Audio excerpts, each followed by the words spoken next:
Dear student, welcome to my channel the open classroom. Students, आज हम एक और पोएम 10th क्लास की, it's third poem of course, a tiger in the zoo poem की explanation पर जाएंगे। और ये ब्यूटीफुल पोएम है कि हमने एक बिल्कुल जो बहुत ही पावरफुल, बड़ी, जिसमें बहुत सारी स्ट्रेंथ होती है, एजाइल होता है, ऐसे एनिमल को हम जू के अंदर रखते हैं। और जू के अंदर पोइट ने उसको कैसे डिस्क्राइब किया है, उसकी पोजीशन को वहाँ क्या है वो। और पोइट जिसने इसको लिखा है वो है लॉजली नॉरिस। ये ब्रिटिश बॉर्न पोइट हैं, ब्रिटिश में इनका जन्म हुआ है, यूके में। और पोएम के साथ साथ ये कुछ शॉर्ट स्टोरीज भी लिखते हैं, तो शॉर्ट स्टोरी राइटर भी ये हैं। तो देखते हैं हम इस पोएम में क्या लिखा है। इसके टेक्स्ट पर जाए, आपको it's quite visible. He stocks, he here is line. He stalks in his vivid stripes the few steps of his cage on pads of velvet quiet in his quiet reach. पहले पहले में कह रहे हैं, describe कर रहा है कि stalks means walk, चलना, और बड़े प्राउडली चलना। वैसे हम प्राउडली चलने को कहते हैं। He stalks in vivid stripes, कहा है कि अगर उसके स्ट्राइप्स को देखें, ये जो धारियां आपको दिख रही हैं बड़ी विजिबल है, विविड है, बहुत क्लियर है, ब्राइट है। विविड, क्लियर एंड ब्राइट के लिए हम लगाते हैं। इसमें वो चल रहा है, बट कितना चलता है? इसने कहा था few steps of his cage. Few steps, why few steps? Dear students, cage के अंदर स्पेस इतना कम होता है कि वो ज्यादा चल नहीं सकता, तो इसलिए इसको कहा few steps in cage. Cage में, पिंजरे में बंद है, और थोड़ा सा वो चल पाता है बेचारा। On pads of velvet quite, pads पंजों के लिए कहा है। वेलवेट क्वाइट, वेलवेट मखमली, बड़े मुलायम जैसे होते हैं, मखमली जैसे, और बिल्कुल चुपचाप चलता है। क्वाइट का मतलब विदाउट साउंड, आप देखते हैं। और इस तरह से जो चलता है ये लाइन, ये साउंड ना करना, ये इसका एक गुण जो है वो काम आता है जब वो अपने प्रे को, अपने शिकार को जब पकड़ता है, उसको आवाज का पता नहीं चलता है। On pads of velvet quiet in his quiet reach, he is in rage. Rage मतलब गुस्से में, वो गुस्से में है, बट क्वाइट, परंतु शांत है। आमतौर पर गुस्से में जो वो शांत नहीं होते हैं, पर यहाँ हियर उसकी हेल्पलेसनेस को बताया गया है कि बेचारा कुछ कर नहीं सकता है। गुस्सा भी है तो वो भी उसको शांत होकर के सहना पड़ रहा है। He has been kept within the walls of this case. These are not the walls of case. They are the walls of, we can say, the walls of prison. The tiger has been imprisoned. How powerful the tiger is, आप सब जानते हैं कितना ये powerful है, और इसको इसमें रखा गया है। ये पहली डिस्क्रिप्शन है केज के अंदर, जू के अंदर केज, इस तरह से डिस्क्राइब किया गया है। एंड नेक्स्ट पैराग्राफ ध्यान देंगे, वो केज में है।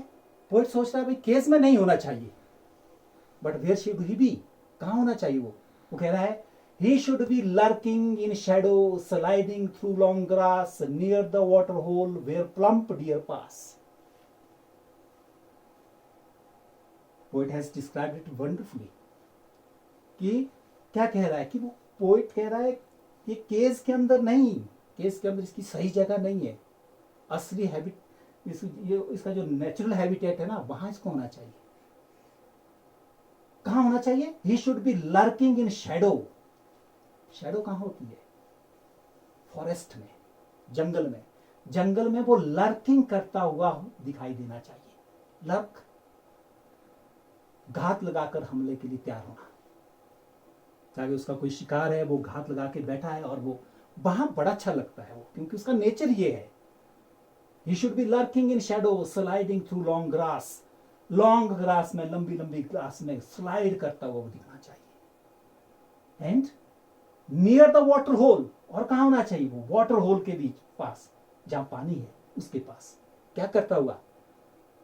Where plump deer pass, deer उसका भोजन है, डियर उसका प्रे है, उसको पकड़ने के लिए जो वहां से पास होता है, गुजरता है, वहां वाटर होल के पास वो होना चाहिए.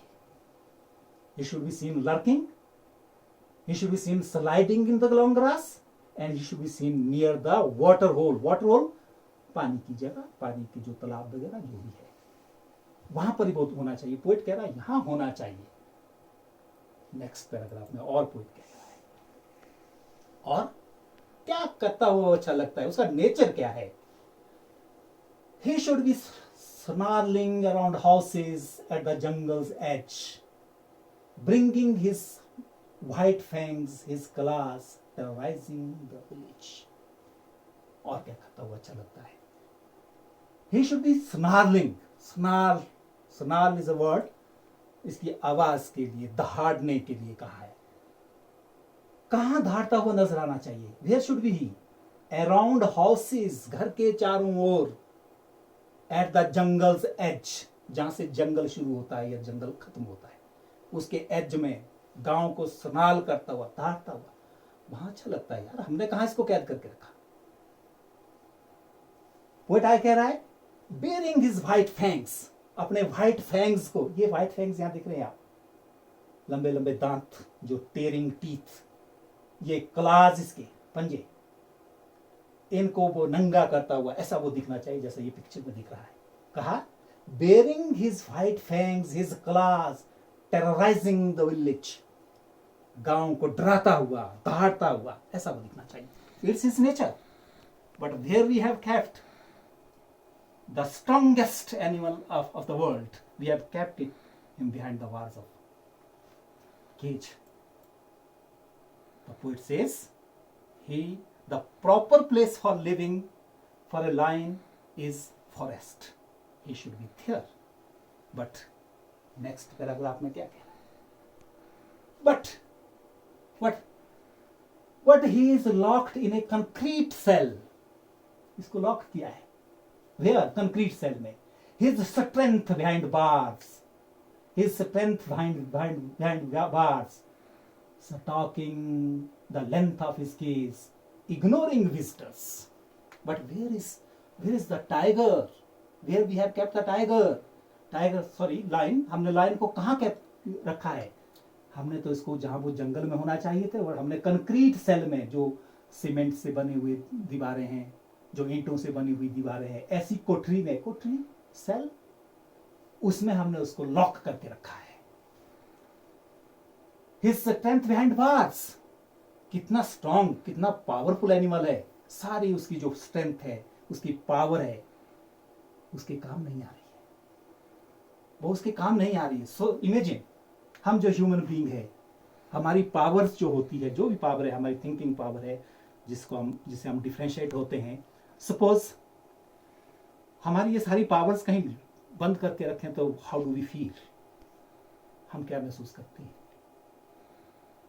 यहां ऐसा ही कुछ हो रहा है कि एनिमल के साथ जो स्ट्रॉन्गेस्ट एनिमल है, उसकी पूरी स्ट्रेंथ को बार्स के पीछे रखा है, सलाखों के पीछे रखा. बार्स, सलाखें. Stalking the length of his cage. क्या कह रहा है? जितनी केज की लेंथ है वहीं पर चल रहा है. लेकिन ही इज वेरी एजाइल. आपको पता कितना दौड़ सकता वो सैकड़ों किलोमीटर वो कुछ ही समय दूरी तय कर सकता है. लेकिन यहां जो सैकड़ों किलोमीटर चलने की उसकी पावर है, उसको हमने चंद स्टेप्स में चलने के काबिल बना दिया. How cruel we are. सोचिए जरा, कितने क्रूअल हैं हम. Ignoring, stalking the length of his cage, ignoring visitors. उसको देखने के लिए आते हैं विजिटर्स, लेकिन वो इग्नोर करता है, पीठ मोड़ देता है. ये तो आदमी है. तो इस तरह से पोइट के दर्द को, उसकी जो पेन है, एगनी है, उसको हम समझ सकते हैं इसमें. नेक्स्ट में पोइट आगे क्या कह रहे हैं, उसके अंदर ही है वहां पर. He hears the last voice at night, the patrolling cars, and stares with his brilliant eyes at the brilliant stars, and stares with his brilliant eyes at the brilliant stars. Cage के अंदर क्या कर रहा है? He hears the last voice at night. दिन भर visitors, रात को वो पेट्रोलिंग कार की आवाज सुनाई देती। पेट्रोलिंग कार्स, ये पुलिस की वो कार्स होती हैं जो देखभाल करने के लिए पूरे में जू के अंदर घूमती है, उनको बोलते हैं patrolling cars.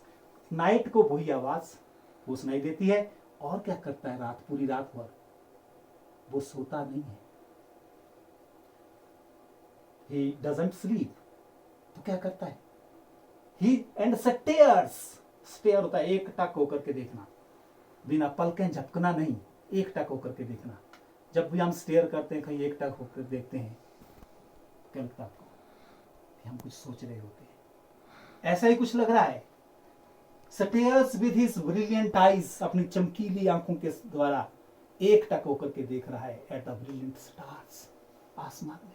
Helplessness, nobody is there to help the poor animal. Agony को समझिए। वी पीपल, हम जो अपने आप को ह्यूमन बीइंग कहते हैं, हमने उसको कहां रखा है? Think of it. Dear student, आपने इसको देखा। नेक्स्ट हम इसको कंक्लूड कर सकते हैं कि who will raise a voice against this legal brutality. मैंने इसको लीगल ब्रूटैलिटी इसलिए कहा बिकॉज हमने इसको बंद तो कर दिया, साथ में हम कहते हैं बड़ा कानूनी है, ये लीगल है। ये मैं तो कहता हूं it is legal brutality. The brutality against animals, legal और illegal, should be stopped, should be need. Student, कुछ वो भी आए हैं इसमें, वो आप खुद भी इसमें देख रहे हैं, हालांकि बड़ा कर दिया हमने इसमें इलेबोरेट। स्टॉक्स चलने के लिए कहा गया है, बॉक्स के लिए वेलवेट, मखमली, जैसे कहा लर्किंग, हाइडिंग, छिपा हुआ, छुप करके वार करने के लिए तैयार। ऐसे कुछ वर्ड्स आए हैं, you can find out in your dictionary. Any help के लिए अब मैं हमेशा तैयार रहता हूं और आप मुझे मैसेज कर सकते हैं। ये मेरा व्हाट्सएप नंबर है 9816211572। थैंक्स।